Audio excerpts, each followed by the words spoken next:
Hola, Dios les bendiga. Bienvenidos a la clase número 5 de la materia de Tesalonicenses. En este caso estaremos estudiando el capítulo número 4, los primeros 12 versículos que tiene este capítulo.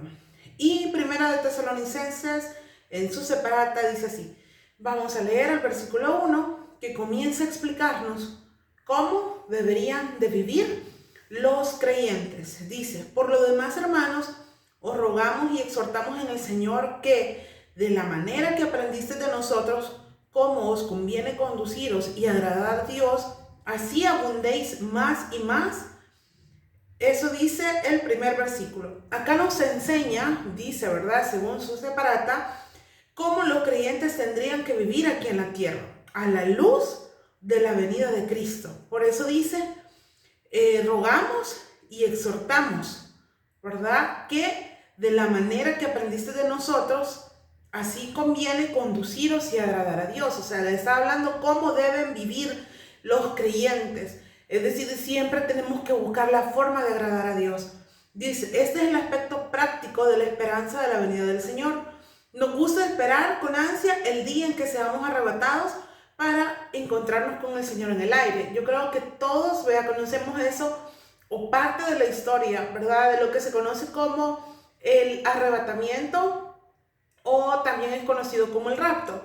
Dice: mientras tanto, nuestros pies se encuentran aquí en la tierra y necesitamos vivir aquí por un tiempo. Y tenemos que vivir de una manera que agrade a Dios. Yo creo que esto es un reto. Es un reto para los cristianos hacerlo todos los días. Definitivamente que no es fácil. Encontramos situaciones como las que yo hablaba con alguien, en la cual me decía, me dijo, un enojo santo. Y yo le digo, es que mire, el prójimo no colabora, ¿verdad? Y a veces quizás es real eso, ¿verdad? Nosotros queremos mantener, ¿verdad?, nuestra postura, nuestra cordura en cuanto a no enojarnos con alguien, pero la otra persona siempre a veces hace algo que hace que nos molestemos y que nos olvidemos de que somos cristianos y que podemos tener ese dominio propio, ¿verdad? Entonces muchas veces no es fácil hacerlo, pero no quiere decir que no es posible hacerlo. Dice, aquí en el primer versículo dice: de la manera que aprendiste de nosotros, cómo os conviene conduciros y agradar a Dios, y así abundéis más y más. Deberíamos, dice, continuar siempre progresando. O sea, esto es un proceso, ¿verdad?, donde vamos trabajando nuestra mente, nuestro corazón, nuestras acciones, ¿verdad?, lo que nosotros podemos hacer con nuestras manos. Definitivamente que no es fácil, pero no quiere decir que no pueda ser posible. Un creyente no puede actuar como a él le agrada, sino como a Cristo le agrada. Eso tiene que ser nuestra frase, ¿verdad?, al momento de sentir un momento de enojo, un momento de decepción, decir: no, Señor, lo voy a hacer porque yo sé que te agrado a ti, al comportarme bien, al tomar las cosas de la mejor manera. Y yo creo que esa es la forma en que a Dios le agrada que nosotros lo hagamos, siempre confiando en que Él va a obrar en medio de todo lo que estamos pasando. En el versículo 2 dice: porque ya sabéis las instrucciones que os dimos por el Señor Jesús. Con respecto a la vida de ellos, encontramos que Pablo les dio algunos mandamientos a los tesalonicenses. Recordemos que el Señor Jesús también dio mandamientos, y algunos de estos fueron nuevos mandamientos. Dice, tenemos que destacar una aclaración importante. Los 10 mandamientos no tienen parte en la salvación del pecador y no son la norma para la conducta cristiana. El propósito de los 10 mandamientos es tomarnos de las manos, como un pedagogo tomaba al niño por la mano para conducirnos a la cruz y decirnos: necesitas un salvador. No estamos diciendo acá que los 10 mandamientos, o sea, hay que obviarlos totalmente y que no hay que pensar en ellos, ni nada por el estilo. Pero el objetivo de los 10 mandamientos es ese. Los 10 mandamientos no son como un espejo, son como un espejo que nos permite ver que somos pecadores. Los 10 mandamientos dice que no fueran dados para salvarnos, fueran dados para mostrarnos que somos pecadores, que fallamos, ¿verdad? El primero de ellos, ¿verdad? Donde dice que no tendremos dioses ajenos delante de Él, que eso lo encontramos en Éxodo capítulo 20. Si usted puede leerlo y darse cuenta que es importante, ¿verdad? Que los conozcamos, ¿verdad? Que los leamos. Porque más adelante Jesús dice de que Él resume los mandamientos en dos. Luego dice acá, ahora naturalmente surge una pregunta. Si un individuo no puede cumplir o obedecer los 10 mandamientos, ¿cómo puede entonces obedecer mandamientos de un nivel más elevado? La Biblia dejó bien claro que el ser humano no es capaz de obedecer los 10 mandamientos. Ahora, si no podemos obedecer los 10 mandamientos, ¿cómo vamos a obedecer mandamientos más elevados de conducta cristiana? Y la respuesta es fácil. El hombre no puede hacerlo por sí mismo. Digamos, como seres humanos en nuestra humanidad, no podríamos hacerlo, sino que esto solo puede ser logrado a través del poder del Espíritu Santo que habita en cada uno de nosotros. El Espíritu Santo es el que nos ayuda. Y créanme que si el Espíritu Santo no está dentro de nosotros, creo que difícilmente vamos a poder tratar e intentar hacer lo mejor que podamos y ser los mejores hijos de Dios acá en esa tierra. Porque hay gente que no conoce de Dios, que no tiene el Espíritu Santo, que vive una vida desenfrenadamente llena de pecado. ¿Por qué? Porque el Espíritu Santo no muere en ellos. Le ha dado rienda suelta al pecado, a que Satanás gobierne su vida. Pero nosotros somos hijos de Dios y el Espíritu Santo es el que nos va a ayudar. Luego dice en el versículo 2, dice, ya sabéis las instrucciones que os dimos por el Señor Jesús. Y Pablo tenía algunos mandamientos para los cristianos. Nosotros como creyentes no somos rebeldes ante la ley y no estamos sin ley. Deberíamos ser disciplinados y permanecer obedientes a Cristo. Y esta debería de ser, dice, una relación de amor, es decir, que todo, ¿verdad? Del hecho de someternos a Jesús en lo que Él quiere para nosotros, lo tendríamos que hacer y lo debemos de hacer por amor. El versículo 3 dice, la voluntad de Dios es vuestra santificación, que os apartéis de la inmoralidad sexual. En esta palabra santificación, aquí encontramos una hermosa palabra, pero tememos, ¿verdad?, que haya sido mal entendida. Creemos que si leemos las Escrituras, ahí podemos encontrar que la santificación tiene diferentes significados. Cuando se usa en referencia a Cristo, como es el caso aquí, significa que Dios ha hecho que Cristo sea nuestra santificación. O sea, nosotros no somos santos porque lo merecemos, sino que porque Jesús nos hace santos. Y uno no puede mejorar ese hecho. Por lo tanto, dice, no se refiere a un estado sin pecado, sino más bien que hemos sido separados por Dios, ¿verdad? Eso significa santidad. Hemos sido separados, hemos sido apartados para Él. Por ejemplo, dice, tenemos a Moisés, que en un determinado momento cometió un asesinato. No sé si ustedes se recuerdan eso, cuando él estaba en Egipto, golpeó a un egipcio, al ver que lo mató, lo enterró debajo de la arena. Y él pensó que nadie se había dado cuenta. Y David dice que escribió tantos salmos hermosos, también le quitó la vida a alguien. ¿Se recuerdan que fue al esposo de Betsabé, a Urías Eteo? Pero ellos fueron santificados, fueron considerados santos porque fueron separados para Dios. La santificación del creyente es la obra o acción del Espíritu Santo. Necesitamos, dice, repasar un triple aspecto de esta obra porque es importante. La santificación posicional significa que Cristo ha sido hecho por Dios nuestra santificación. La santificación práctica es el Espíritu Santo trabajando en nuestras vidas para producir una santidad en nuestro caminar diario. Y yo creo que santos, ¿verdad? Creo que no lo somos, definitivamente que no, pero no lo somos por nuestros propios medios, sino que porque aquí en esta parte estamos leyendo que el Espíritu Santo es el que trabaja en nosotros para producir una santidad en nuestro caminar diario. Y vamos a tener una santificación total que va a tener lugar en el futuro, cuando nos ajustemos o nos adaptemos a la imagen de Cristo Jesús. Entonces, la posición y la práctica de la santificación serán perfectas. Definitivamente que en este camino no vamos a ser totalmente santos, pero es algo que nosotros tenemos que buscar y lo vamos a hacer cuando estemos ante Jesús. El significado de la palabra literal, de la palabra santificación, es ser separado para Dios. Y en el versículo 3, cuando habla que os apartéis de la inmoralidad sexual, creemos que no eran solo los tesalonicenses los que necesitaban escuchar esta advertencia de Pablo. Dice, no pensemos que eran los únicos que implicaban en estos pecados, especialmente en el área sexual. Y no creamos que solo fue en los tiempos de los romanos que la idolatría involucraba los pecados del sexo. En la actualidad hay mucho surgimiento de la adoración a Satanás y la práctica del ocultismo. Hay toda clase de amuletos, rituales, y bueno, yo creo que algunos mejor que nadie saben, ¿verdad? De que vivimos en un mundo donde Satanás gobierna, donde Satanás domina y hay todo ese tipo de cosas. También podemos ver que hay idolatría, ¿verdad? Astrología, que algunas personas se procuran, dice que las personas se conozcan a sí mismas, y en otras prácticas suele intervenir el placer sexual.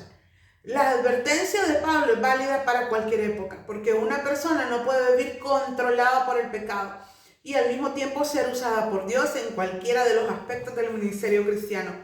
Totalmente de acuerdo con esta expresión de este comentarista que nos dice, no se puede, una persona no puede vivir controlada por el pecado y tener un ministerio.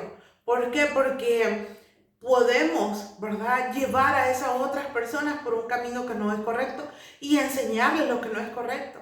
Yo sé que el cristianismo, y créanme que yo creo que muchos de ustedes también lo saben, no es fácil, pero es algo que lo podemos lograr con la ayuda del Espíritu Santo dentro de nosotros. En los versículos 4 y 5 dice que cada uno de vosotros sepa tener su propio vaso en santidad y honor, no en pasión desordenada, como los no judíos que no conocen a Dios. Alrededor de estos tesalonicenses cristianos se encontraban los paganos que combinaban el sexo con la religión. El sexo era una religión entre los griegos. Uno podía ir a Corinto y comprobarlo, pero en realidad no era necesario ir hasta allá, sino que podían encontrarlo en Tesalónica. Pablo les dijo, tenemos que vivir una vida que honrara el evangelio. Hoy en día dice que hay mucha gente que cree saber acerca del sexo, pero sabe muy poco o nada sobre el amor. ¿Por qué? Porque la gente se ha ido más por el deseo sexual que por el hecho de amar a alguien y compartir su vida. Normalmente ahora existe, ¿verdad?, la expresión vivimos en unión libre. Es decir, sí viven juntos, pero no están casados, pero tampoco están comprometidos, pero tampoco hay algo que los vaya al futuro, ¿verdad?, a unir. O sea, literalmente nada más es como encontrar como un permiso, ¿verdad?, de la sociedad para tener relaciones sexuales antes del matrimonio. Vean que cuando una persona dice reserva su cuerpo para el matrimonio y es fiel a su compañero o a su compañera, entonces con la ayuda del Espíritu Santo está manteniendo su cuerpo en santificación y honor, es decir, de una manera santa y honrosa. De verdad que ahora para los jóvenes de ahora en día esto no es fácil, porque el mundo bombardea, ¿verdad?, a través de eso, de que tienes 14, 15 años y que debes de tener relaciones sexuales para ser un verdadero hombre. O una señorita tiene que tener relaciones sexuales para ser una verdadera mujer. O sea, eso es lo que el mundo está tratando de meter en la cabecita de nuestros jóvenes, ¿verdad? Pero sabemos que la palabra de Dios dice esto, que Él, con la ayuda del Espíritu Santo, está manteniendo tu cuerpo en santificación para honrar a Dios. Y más adelante voy a honrar a la persona con la que se puedan casar. Esto debería de ser la práctica de todo hijo de Dios, ¿verdad? Honrar el matrimonio, es decir, no tener relaciones sexuales antes de casarse. Los que ya están casados, mantenerse fiel, ¿verdad?, a su esposo, a su esposa, ¿verdad? Los que están comprometidos también, ¿verdad?, que ya están a punto de casarse, ¿verdad? De esta manera nosotros podemos estar honrando a Dios. En el versículo 6 dice que ninguno agravie ni engañe en nada a su hermano, porque como ya os hemos dicho y testificado, el Señor es vengador de todo. Aquí se advierte que nadie perjudique a su hermano ni se aproveche de él, Si somos hijos de Dios, debemos actuar con honestidad, ¿verdad? Ser lo más sincero posible con las personas que están a nuestro alrededor. El versículo 7 dice, Dios no nos ha llamado a impureza, sino a santificación. Y retomamos nuevamente la palabra santidad, ¿verdad? ¿Por qué? Porque a eso hemos sido llamados, nosotros hemos sido llamados a santificación. Un hijo de Dios no puede continuar pecando, definitivamente que no. Tiene que haber un alto y decidir seguir a Dios, seguir lo que Dios tiene para nosotros y veremos más bendición en nuestras vidas. El versículo 8 dice, así que el que desecha esto, no desecha al hombre, sino que desecha a Dios, que también nos dio su Espíritu Santo. Un hijo de Dios es habitado por el Espíritu Santo, totalmente de acuerdo. Todo aquel que dice, Señor, yo te he recibido en mi corazón como el Señor y Salvador de mi vida, el Espíritu Santo viene a nuestra vida y es el que debe de gobernar. Pero como somos seres humanos y hay una naturaleza pecaminosa dentro de nosotros, y esa es nuestra lucha todos los días, con nuestros pensamientos, con lo que decimos, con lo que vemos, con lo que hacemos con nuestras manos, hacia los lugares donde nosotros vamos. No es fácil, pero es algo que sí se puede hacer. En el versículo 9 dice, acerca del amor fraternal no tenéis necesidad de que os escriba, le dice Pablo, porque vosotros mismos habéis aprendido de Dios que os améis unos a otros. En serio que a veces hay personas que son como muy difíciles cuando nosotros las encontramos y tratamos de ser amables, de ser buenas personas con ellos, pero las personas no lo son con nosotros.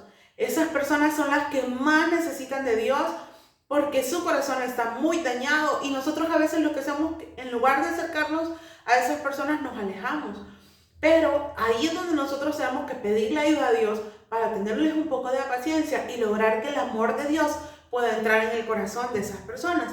Dice, Pablo escribió estas palabras, en cuanto al amor fraternal, no necesitáis que os escribamos, porque Dios mismo os ha enseñado a amaros a unos a otros. Y creemos que el amor es una de las marcas o señales identificativas de un hijo de Dios. Tiene que brotar en nosotros el amor. Eso es algo que tiene que notarse, como dicen normalmente a veces la gente, a leguas, es decir, desde lejos. Tiene que notarse que el amor de Dios está en nosotros. El versículo 10, y también lo practicáis así como los hermanos que están por toda Macedonia. Pero os rogamos, hermanos, que abundéis en ello más y más. Les está diciendo, abunden en el amor. El amor de Dios es el que abre puertas. El amor de Dios es el que llega a los corazones que más necesitan de Él. Y esto pueden volverse hacia Dios. El amor por los hermanos en la fe es un área para el crecimiento y desarrollo. Sinceramente, hablando, algunas personas son difíciles de amar, ¿verdad? Yo les comentaba esto. Alguien dijo, lo expresó con este estribillo. El morar allá arriba con los santos en amor será la gloria. Pero el estar aquí abajo con los santos que conozco, bueno, eso es otra historia, definitivamente. Como les digo, o sea, vamos a encontrar personas que no están acostumbradas a recibir amor, pero nosotros somos esos entes de amor que podemos llevarlos hacia esas personas, ¿verdad? En el versículo 11 dice, procurad tener tranquilidad ocupándonos en vuestros negocios y trabajando con vuestras manos de la manera que os he mandado. La primera frase dice, procurad tener tranquilidad. Este es un mandamiento interesante para cristianos. Tenemos todo tipo de escuelas, dice, para enseñar a hablar a la gente. Cada seminario, ¿verdad?, es una clase de expresión oral pública. Quizás habría que tener un curso que nos enseñara a los estudiantes a llevar una vida tranquila. Para aprender a vivir en paz, no tememos que muchos necesitan seguir ese curso. Definitivamente, que tenemos que tener paz. Dice acá, procurad tener tranquilidad. Yo de verdad, en serio, amo los tiempos que puedo estar sola, sentarme, leer, porque me gusta mucho leer, escuchar música, o sea, tener esa paz y esa tranquilidad, música cristiana, por supuesto, tener esa paz y esa tranquilidad que solo puede venir de Dios. Cuando nosotros descansamos en Dios, en serio le digo que es algo que puede inundar nuestra vida y podemos transmitirlo también a otros. Dice acá, el apóstol continuó escribiendo, ocupándonos en vuestros negocios. Este es otro mandamiento. Quiere decir que cada uno debe atender sus propias responsabilidades en vez de andar hurgando en la vida y acciones de los demás. Es decir, ocúpense en sus asuntos, les está diciendo, ¿verdad? Ocúpense en lo suyo y dejen que los demás hagan lo que ustedes quieran, porque a veces encontramos más preocupación en arreglarle la vida a otra persona que arreglar nuestra propia vida, ¿verdad? Entonces dice, trabajando con vuestras propias manos de la manera que os he mandado. Creemos que cada creyente debería tener algún tipo de actividad por medio del cual pudiera ser algo que sea tangible, algo que se vea para agradar a Dios. Y el versículo 12 finaliza, ¿verdad? En esta parte, en esta clase, a fin de que os conduzcáis honradamente para con los de afuera y no tengáis necesidad de nada. Cuando dice conduzcáis honradamente, esto dice que es una conducta que los cristianos deberían adoptar y que además con esa conducta ganarían el respeto y la confianza de todas las personas. Nuestra vida, nuestro andar diario debería ser honesto ante Dios y los seres humanos.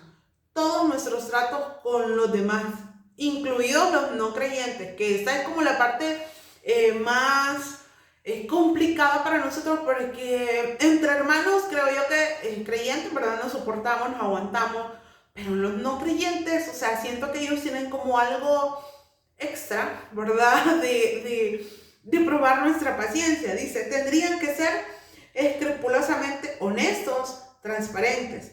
Si así no lo hacemos, Dios nos va a juzgar por eso, porque dice, conducidos, ¿verdad? Conduzcáis honradamente para con los de afuera y no tengáis necesidad de nada. Que la gente pueda ver en nosotros algo diferente. Ese es el reto para esta semana, para nuestra vida, para como usted quiera verlo. Que la gente pueda ver el amor de Dios en nosotros y saber que pueden contar con nosotros. Gracias por llegar hasta acá. Que Dios les bendiga.